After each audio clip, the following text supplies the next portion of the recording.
பரலோகம். ஆமா சார், அதான் பேரே பாஸ். அதான் சார் பேரு. வந்து மதுரையில இருந்து நான் வந்த ஷோக்காக ஓலா புக் பண்ணிருந்தேன். என்ன பேர் தம்பி அப்படின்னு. ஹலோ, யார் சார் பேசுறது? பரலோகம். இந்த ஈவெண்ட்ஸ்லாம் வெளியில பண்ணிட்டு இருக்கேன். ஸோ இந்த மாதிரி பரலோகம்னு சொல்லும்போது வந்து ஒருத்தங்க நெக்ஸ்ட் ஈவெண்ட் கூப்பிடும்போது ஒரு சில பேர் மூஞ்சியை சுழிச்சிட்டு போறாங்க. சோ எனக்குன்னு ஒரு நேம் வந்து சொசைட்டில கிரியேட் பண்ணணும். சோ என்ன கிரியேட் பண்ணலாம் அப்படின்னு சொல்லும்போது வீட்ல வந்து என்ன பல்சின்னு கூப்பிடுவாங்க. பெரிய ராஜதந்திரி பாணி. தாந்திரியும் இல்லைங்க மூந்திரியும் இல்லைங்கண்ணா, இங்க இருக்கிறது வெள்ள மனசுங்க. பேர் வைக்கிறதுங்கிறது அன்பின் வெளிப்பாடு. இவங்க இத நிராகரிக்கிறது வந்து அவங்களோட சென்டிமெண்ட்ஸ், அவங்களோட ஃபீலிங்ஸ், நம்பிக்கை எல்லாத்தையும் சேர்த்து தான் நிராகரிக்கிறாங்க.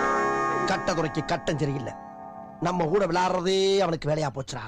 அப்படி இல்ல ஆண்டி, நீங்க பேர் வைக்கும் போது பேர் வச்சுட்டு அந்த ஃபங்க்ஷனோட வீட்ல இருந்துப்பீங்க.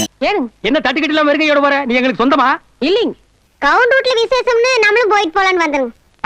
கூட்டத்துல கோவிந்தா போலான்னு வந்தாங்க. பழமொழி சொல்லுவாங்க பாத்தீங்க, பசிச்சாலுமே தாயும் புள்ளைங்கிறது வேலைதான். இப்ப எங்க அம்மா வீட்டுல படுத்து தூங்கிட்டு இருப்பாங்க, அவங்களுக்கு தெரியாது. அந்த இடத்துல அந்த பாதிப்புக்கு உள்ளாகும் போது எங்களுக்கு அந்த வலி தெரியும்.